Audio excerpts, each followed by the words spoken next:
신명기는 축복의 책입니다. 하나님께서는 신명기 말씀을 통해서 우리에게 복을 주시겠다고 약속하고 있습니다. 하나님께서는 이스라엘 백성들에게 복을 주시기 위해서 그들을 애굽의 종살이로부터 구원해 주셨습니다. 왜 하나님께서 이스라엘 백성들에게 구원을 주셨을까요? 신명기 4장 37절에 이렇게 기록되어 있습니다. 여호와께서 내 조상들을 사랑하신 고로 그 후손인 너를 택하시고 큰 권능으로 친히 인도하여 애굽에서 나오게 하시며, 하나님께서 이스라엘 백성들을 구원하신 이유는 그들을 사랑하시기 때문이라고 말씀하고 있습니다. 이스라엘 백성들이 큰 민족도 아닙니다. 잘난 민족도 아니에요. 그렇다고 그들이 다른 민족보다 하나님의 말씀을 잘 듣고 다른 민족도 아닙니다. 그럼에도 불구하고 하나님께서 이스라엘 민족을 선택하시고 구원하신 이유는 어디에 있는가? 성경을 통해서 우리가 분명히 알 수 있는 것은 하나님께서 그들을 사랑하시기 때문입니다. 여러분, 오늘 우리가 세상 많은 사람들 가운데서 하나님의 자녀가 될 수 있었던 비결이 어디에 있습니까? 그건 역시 하나님께서 우리를 사랑하시기 때문이라고 성경은 말해주고 있습니다. 그 어떤 다른 이유를 찾을 수가 없습니다. 하나님께서 나를 사랑하시기 때문에 나를 선택하시고 나를 불러주신 줄 믿으시기를 바랍니다. 큰 사랑을 이미 보여주신 하나님께서 신명기 말씀을 통해서 그의 백성들에게 복을 주시겠다고 약속하셨습니다. 복을 받기 위해서는 어떻게 해야 한다고 말씀하고 있습니까? 신명기 4장 1절과 2절은 이렇게 기록되어 있습니다. 이스라엘아, 이제 내가 너희에게 가르치는 규례와 법도를 듣고 준행하라. 그리하면 너희가 살 것이요 너희 조상의 하나님 여호와께서 너희에게 주시는 땅에 들어가서 그것을 얻게 되리라. 내가 너희에게 명령하는 말을 너희는 가감하지 말고 내가 너희에게 내리는 너희 하나님 여호와의 명령을 지키라. 하나님께서 이스라엘 백성들에게 복을 주시기 위해서 이스라엘 백성들에게 말씀하신 것은 하나님의 말씀을 지켜 행하라는 것입니다. 다시 말하면 순종하는 것이 하나님께서 그의 백성들에게 예비하신 복을 받는 길이라는 것입니다.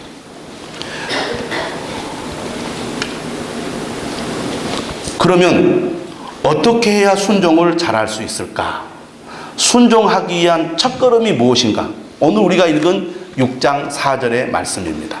이스라엘아 들으라. 한번 따라서 합시다. 이스라엘아 들으라. 말이라는 것이 순서에 따라서 느낌이 다릅니다.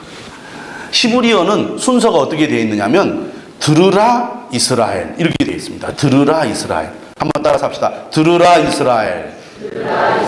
이 들으라를 히브리어로 뭐라고 말하느냐면 쉐마라고 말합니다. 한번 따라서 해볼까요? 쉐마. 네. 쉐마 이스라엘 이러는 거예요. 들으라. 들으라가 앞에 있다는 것은 들으라를 강조하고 있다는 것입니다. 무엇보다도 이스라엘 백성들, 너희들은 하나님의 말씀을 들어야 한다는 것입니다. 잘 들어야 한다는 것이죠. 어떤 말씀을 잘 들으라고 말씀하고 있느냐? 오늘 4절의 내용을 보니까 우리 하나님 여호와는 오직 유일한 여호와이시니, 우리 하나님 여호와는 오직 유일한 여호와라는 사실을 너희들이 잊지 말고 기억하라, 그런 말씀입니다. 이 말씀은 무슨 뜻입니까? 이 세상에 우리가 믿고 따라야 할 참 신은 오직 하나님 한 분밖에 없다는 것입니다. 신명기 4장 39절에 이렇게 기록되어 있습니다. 그런즉 너는 오늘 위로 하늘에나 아래로 땅에 오직 여호와는 하나님이시요 다른 신이 없는 줄을 알아 명심하고. 이 세상 만물 가운데 우리가 믿고 따라야 할 참 신은 여호와 하나님 한 분밖에 없다는 것입니다. 그 어떤 것도 우리가 믿고 따라야 할 다른 대상이 없다는 것입니다. 우리가 세상을 살아가다 보면 우리가 의존하고 때로는 의지하고 때로는 기대하고 바라는 그런 대상들이 있습니다. 그런데 오늘 우리가 읽은 이 말씀은 우리에게 무엇을 말해주느냐? 하나님 외에 그 어떤 것도 우리가 믿고 섬겨서는 안 된다는 것을 말합니다. 우리가 정말 이 세상을 살아가면서 구원을 받고 복을 받고 잘 되고 어떤 어려움 속에서도 우리가 진정한 도움을 받기 원한다면 하나님 그분만을 믿고 따라야 한다는 것이죠. 그런데 우리가 세상을 살아가다 보면 하나님보다 다른 것을 더 의지하고 더 가까이 하고 더 사랑하게 되는 것이 참 많습니다. 이스라엘 백성들의 과거의 역사가 바로 그런 역사였습니다. 사실 이스라엘 백성들이 하나님의 말씀을 귀하게 여기고 그 말씀을 붙들고 살아가게 된 계기는 그들이 나라를 잃고 포로로 잡혀간 이후였습니다. 그전에는 끊임없이 하나님의 말씀을 어기고 반역하고 무시했습니다. 그런데 나라를 잃고 나서야 우리가 살 길은 하나님만을 섬기는 데 있다. 하나님만을 사랑하는 데 있다. 하나님의 말씀을 듣고 순종하는 데 있다는 것을 그들이 뼈저리게 느낍니다. 그래서 지금도 유대인들은 하나님의 말씀을 철저히 지키려고 그렇게 하고 있습니다. 오늘 우리도 이 말씀을 통해서 오직 우리가 믿고 섬겨야 할 분은 예수 그리스도를 통해서 계시하신 하나님, 그분만이 우리의 진정한 구원자요 주님임을 우리가 믿고 따라야 할 것입니다. 그 어떤 것도 우리에게 위로가 되고 우리에게 힘이 되고 능력이 되는 것이 없다는 것을 믿어야 할 것입니다. 하나님만이 믿음의 대상이요 하나님만이 섬김의 대상입니다. 그러면 오직 여호와만이 유일한 하나님이심을 믿는 사람들은 어떻게 하나님을 믿어야 합니까? 5절에 이렇게 말합니다. 너는 마음을 다하고 뜻을 다하고 힘을 다하여 하나님 여호와를 사랑하라. 하나님을 믿는다는 것은 오직 여호와만이 하나님임을 믿는다는 것은 하나님을 사랑하는 것을 말한다는 것입니다. 그러면 어떻게 하는 것이 사랑하는 것이냐? 그 앞에 사실 잘 설명해 주고 있어요. 마음을 다하고 뜻을 다하고 힘을 다하여 하나님을 믿고 섬기는 것이 하나님을 사랑하는 것입니다. 마음이라는 것은 생각을 가리키는 겁니다. 뜻은 감정을 가리키는 것이고 힘은 의지를 가리키는 것이죠. 우리가 인격을 이야기할 때 지정의를 말합니다. 지성과 감정과 의지. 다시 말하면 마음을 다하고 뜻을 다하고 힘을 다하여 내 하나님 여호와를 사랑하라는 말은 전 인격을 다 바쳐서 하나님을 사랑하라는 것입니다. 내 삶, 내 생각, 내 모든 것을 하나님 앞에 드리는 것이 진정한 사랑이라는 것이죠. 두 마음을 품는 것은 진정한 사랑이 아닙니다. 한 가지의 마음을 가지고 하나님께 내 마음을 온전히 쏟아 드리는 것이 진정한 사랑이라고 하겠습니다. 십계명은 하나님 사랑과 이웃 사랑이란 두 계명으로 분류할 수가 있습니다. 나 외에 다른 신을 내게 두지 말지니라는 십계명의 첫 번째 계명은 이 4계명 안식일을 거룩하게 지키라는 명령으로 완성이 됩니다. 진정으로 하나님을 사랑하는 사람은 안식일을 거룩하게 지키는 것입니다. 여러분, 우리가 세상을 살아가다 보면 하나님을 사랑하는 것이 쉽지 않다는 것을 알 수 있습니다. 그 대표적인 것이 바로 안식일을 준수하는 것입니다. 유대인들은 안식일을 어떻게 지켜오고 있느냐? 유대인들의 안식일은 금요일 해질녘부터 토요일 해질 때까지가 유대인들의 안식일입니다. 유대인들은 안식일이 되면 음식도 만들지 않습니다. 불을 사용하지 않아요. 그래서 어떻게 그러면 안식일에 밥을 먹느냐? 유대인들은 안식일에 가족이 함께 모여서 안식일 식탁을 갖는 것을 매우 중요하게 여깁니다. 그런 중요한 식탁의 자리를 마련하기 위해서 유대인들은 안식일이 시작되기 전에 음식을 준비를 합니다. 그리고 초를 켜요. 촛불을 켜는 것도 그들은 안식일을 어기는 것으로 생각해서 시작되기 전에 촛불을 켜서 24시간 동안 켜둡니다. 끄면 안 된다고 생각하는 거예요. 그 정도로 그들은 철저하게 안식일을 준수합니다. 내 삶에 있어서 하나님보다 더 소중한 것은 없습니다. 하나님을 믿고 섬기는 것보다 더 가치 있는 것은 없습니다. 그 믿음의 고백을 안식일로 그들은 표현하는 것입니다. 책을 읽어보니까 유대인들은 안식일에는 엘리베이터 이 버튼도 누르지 않는다고 합니다. 그래서 유대인들이 사용하는 이 엘리베이터에는 1층부터 모든 층이 다 자동으로 서도록 되어 있다는 거예요. 그래서 안식일에 엘리베이터를 이용하면 만약에 30층 건물을 올라가려고 한다. 그럼 10분 이상 걸린다는 거예요. 2층에도 쓰고 3층에도 쓰고 4층에도 쓰고. 그 정도로 그들은 안식일을 철저히 지키려고 하고 있습니다. 우리에게 하나님보다 더 소중한 분은 없습니다. 마음을 다하고 뜻을 다하고 힘을 다하여 하나님을 사랑하겠습니다. 여러분, 우리도 이런 믿음을 가지고 있지만 실제 우리의 삶 속에서 이 믿음을 지키기가 참 어렵다는 것을 압니다. 왜 그럴까요?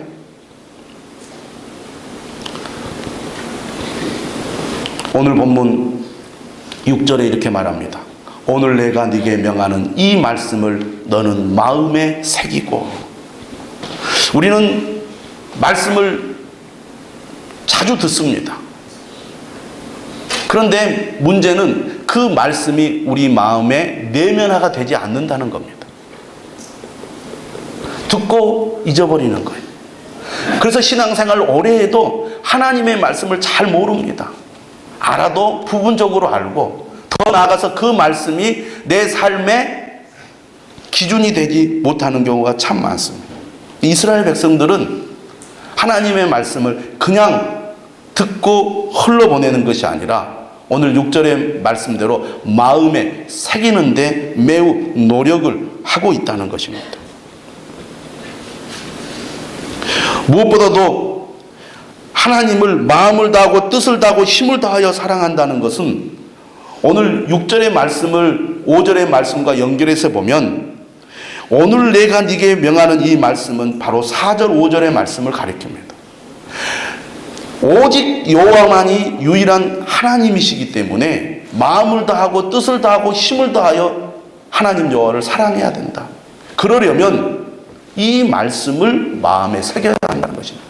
마음에 새기려면 어떻게 해야 됩니까? 잊지 않도록, 그 말씀이 지워지지 않도록 우리 마음속에 깊이 들어와 있어야 실제로 우리가 하나님을 사랑하는 삶이 가능하다는 것입니다. 어떻게 하면 말씀이 마음에 새겨지고 잊지 않고 지워지지 않도록 할 수 있을까요? 그것은 반복에 있습니다. 반복. 다르게 말하면 빈도수죠. 얼마나 하나님의 말씀이 내 삶 가운데 많이 노출되어 있느냐, 노출의 간격이 중요합니다. 말씀을 한 달에 한 번 듣는 사람과 매일 듣는 사람은 차이가 있습니다. 또 어떤 사람은 금년에는 열심히 말씀을 잘 듣는데 내년에는 말씀을 듣지 않는다. 그러면 또 잊어버리게 되어 있어요. 노출 간격과 노출 기간이 참 중요합니다. 모든 사람들이 그리스도인이라면 하나님의 말씀을 듣습니다. 근데 노출 간격이 너무 큰 사람들이 많고 노출 기간이 너무 짧은 사람들이 많아요. 그러다 보니까 하나님의 말씀이 마음에 새겨지기도 전에 말씀이 내 마음에서 사라져버린다는 거예요. 말씀이 내 마음에서 사라져버리니까 하나님을 진실로 사랑하는 그런 삶이 우리의 삶 가운데서 이루어지지 않게 되는 것이죠. 그래서 무엇보다도 말씀을 마음에 새기기 위해서는 성경을 사랑하는 그런 삶이 먼저 있어야 할 것입니다. 하나님의 말씀을 가까이 하고 사랑하는 삶이 없이는 하나님을 사랑하는 삶도 사실 불가능하다는 거예요. 우리 한국인들이 많이 사용하는 성경 사용법은 크게 세 가지로 얘기해 본다면, 첫째는 성경을 통독하는 것이죠. 날마다 성경을 읽는 것입니다. 우리가 연초가 되면 여러분 1년에 최소한 한 번은 성경을 읽도록 하십시오라고 권면을 합니다. 모든 교회들이.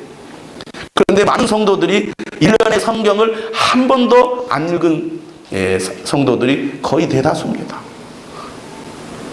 1년뿐이겠습니까? 평생 성경 한 번 통독하지 않고 생을 맞추는 그리스도인들도 많이 있어요. 감사하게도 요즘은 스마트폰 어플리케이션에 성경을 읽어주는 그런 앱이 많이 있어요. 성경을 눈으로 읽기가 좀 불편하거나 힘든 분들은 듣는 성경을 통해서라도 성경을 가까이 하도록 그렇게 권면을 합니다. 성경 앱 가운데 드라마 바이블이라는 앱이 있습니다. 이것은 우리나라 유명한 탤런트 성우들이 참여해서 성경을 드라마처럼 그렇게 읽은 어플리케이션입니다. 제가 들어보니까요, 아주 실감이 나요. 머리에 쑥쑥 들어와요.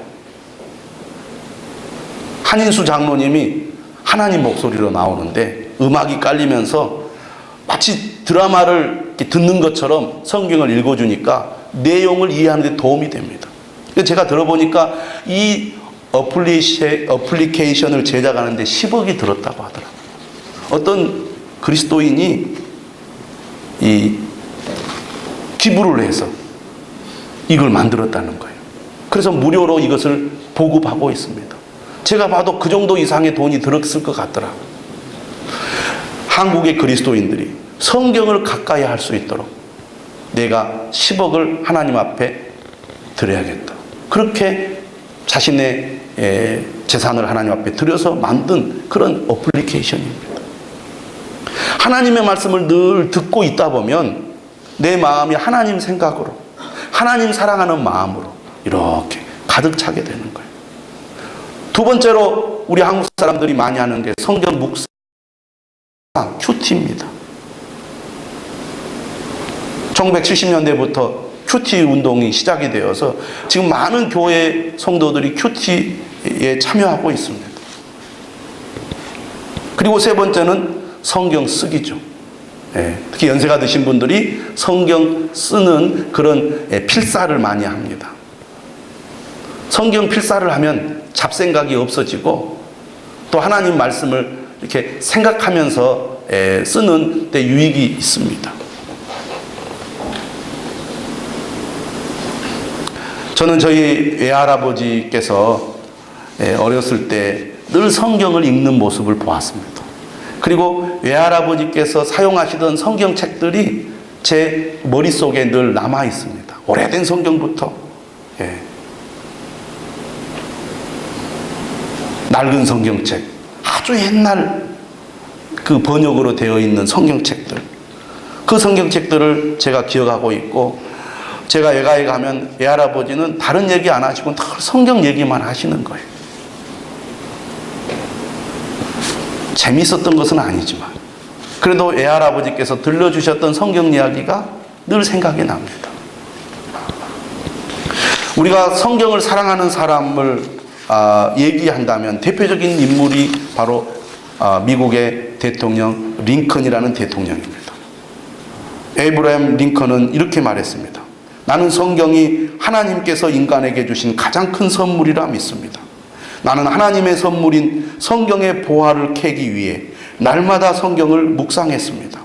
이 성경 속에는 예수 그리스도의 모든 값진 보화들이 다 들어있기 때문이지요. 링컨은 하루를 시작할 때 성경과 기도로 시작했다고 합니다. 서재에는 항상 성경이 펼쳐 있었다는 거예요. 어려울 때마다 그는 하나님의 말씀인 성경을 붙들고 하나님과 씨름했습니다. 그는 이렇게 말했습니다. 나는 지금까지 성경을 묵상하고 하나님께 기도하며 국가의 미래를 하나님께 맡겨드렸습니다. 하나님은 내게 우리가 승리하리라는 확신을 주셨습니다. 미국의 가장 위대한 대통령, 존경받는 대통령이 링컨 대통령 아닙니까? 많은 손때와 눈물 자국이 묻은 링컨의 성경을 보면 그의 신앙의 깊이를 짐작할 수 있습니다. 링컨은 어려운 일이 있을 때마다 하나님의 약속의 말씀인 성경을 붙들고 눈물로 기도했습니다. 그리고 하나님께서 기도에 응답해 주시고 약속을 이루시는 것을 직접 체험했던 대통령입니다. 오늘 우리도 무엇보다도 성경을 사랑하는 그런 사람이 되어야 할 줄로 믿습니다.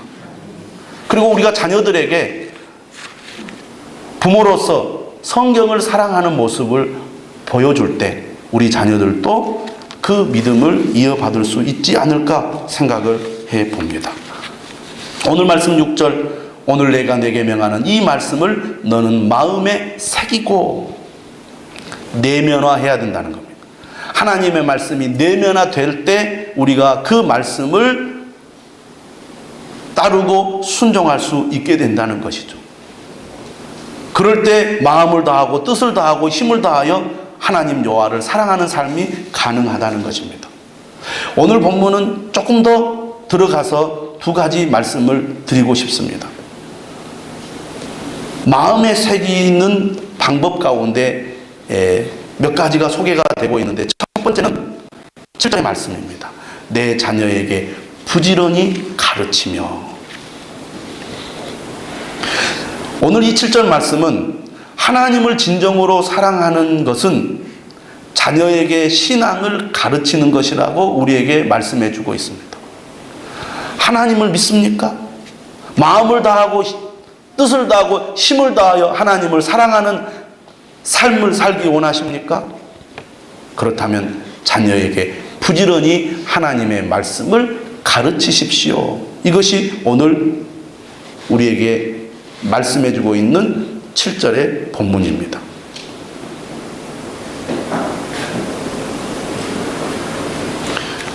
아까 링컨 얘기를 했습니다. 링컨은 어떤 사람이었느냐?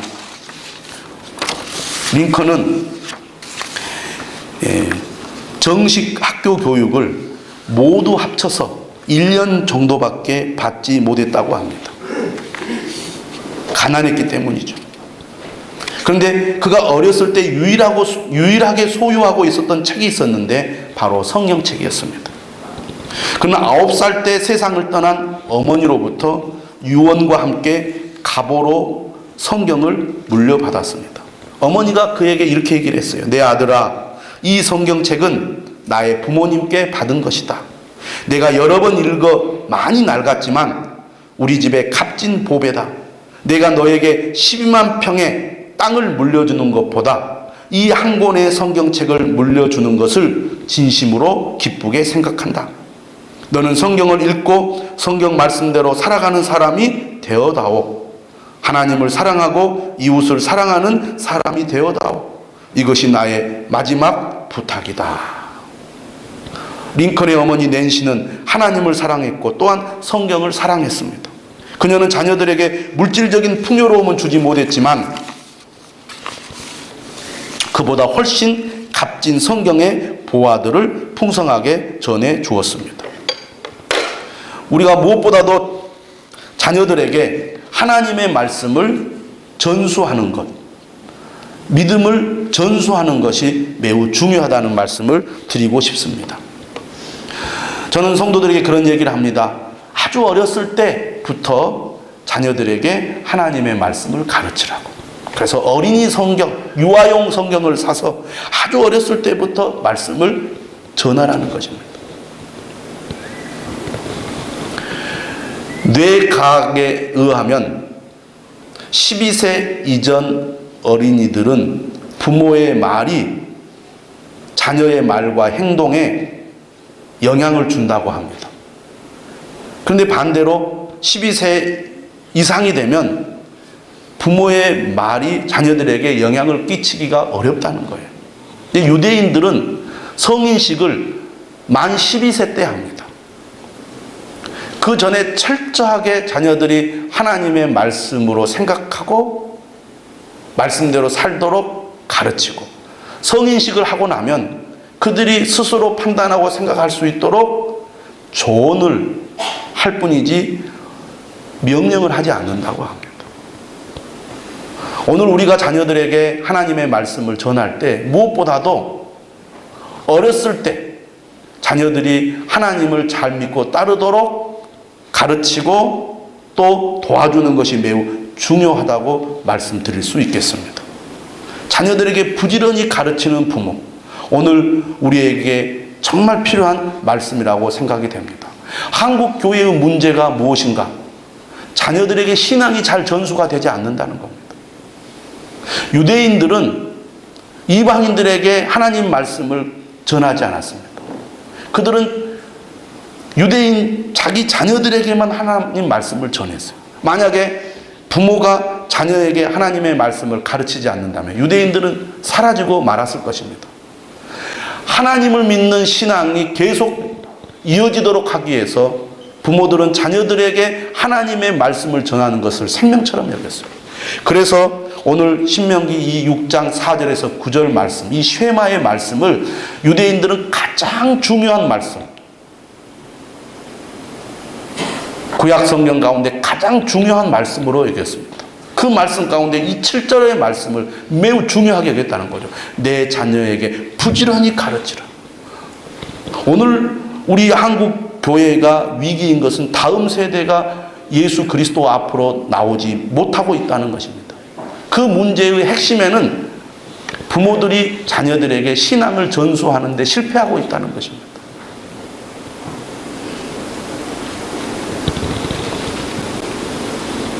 한국 교회가 살려면 다음 세대가 살아야 되는데, 다음 세대가 살려면 부모가 자녀에게 신앙을 전수하는 이 노력들을 해야 한다는 것입니다.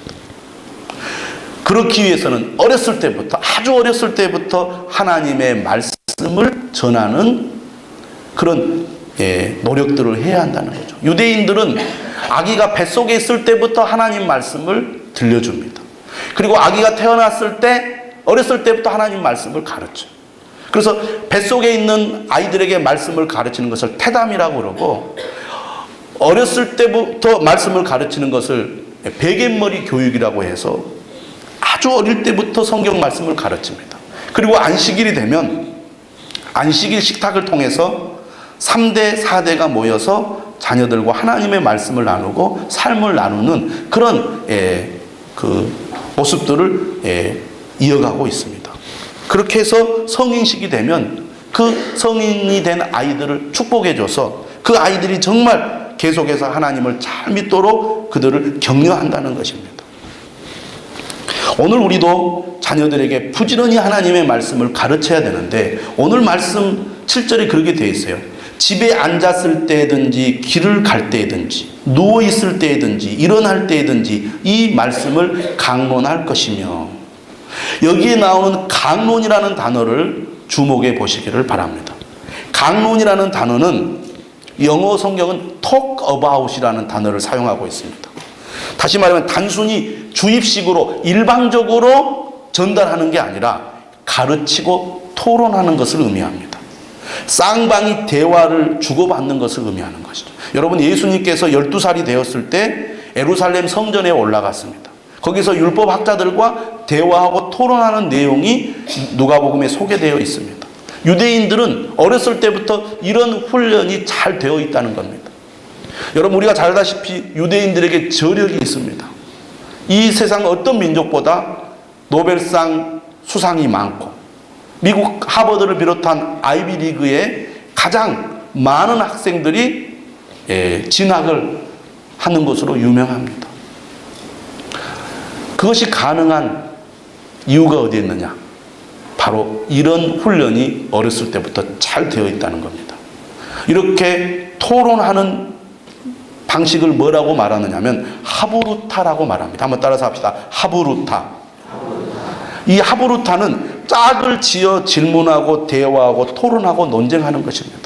여러분, 우리 한국 텔레비전에서도 여러 차례 소개를 했습니다. 아마 보신 적이 있을 겁니다. 유대인들은 서로 2사람, 3사람 짝을 지어서 싸우듯이 막 논쟁을 합니다. 싸우듯이 치열하게. 하나님의 말씀을 그냥 맞아, 그래, 아무 생각 없이 받아들이고 고개를 끄덕이는 게 아니라 진짜 그 말씀이 그러한가를 따져본다는 것이죠. 어떤 그 유명한 유대인 그 분이 그런 얘기를 하는 것을 제가 그 방송에서 본 적이 있습니다.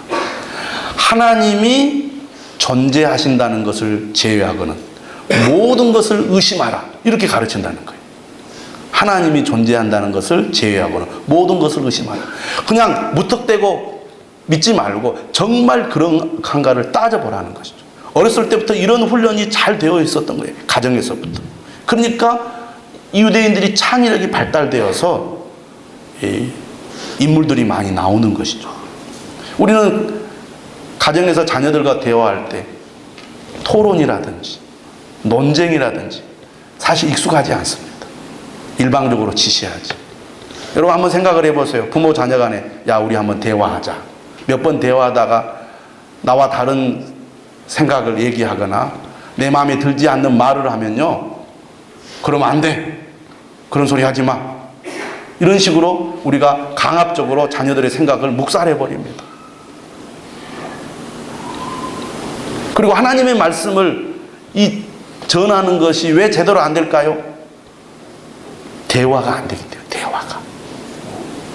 대화가 안 돼. 물어보면 대답도 못하고, 자녀들이 똑똑해서 논리적으로 따지고 질문하면 당황해가지고 그만해.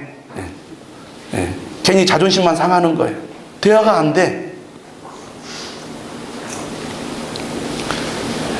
정철 영어 그 학원 있잖아요. 옛날 우리 학교 다닐 때 정철 영어 그 문법이 유명했지 않습니까?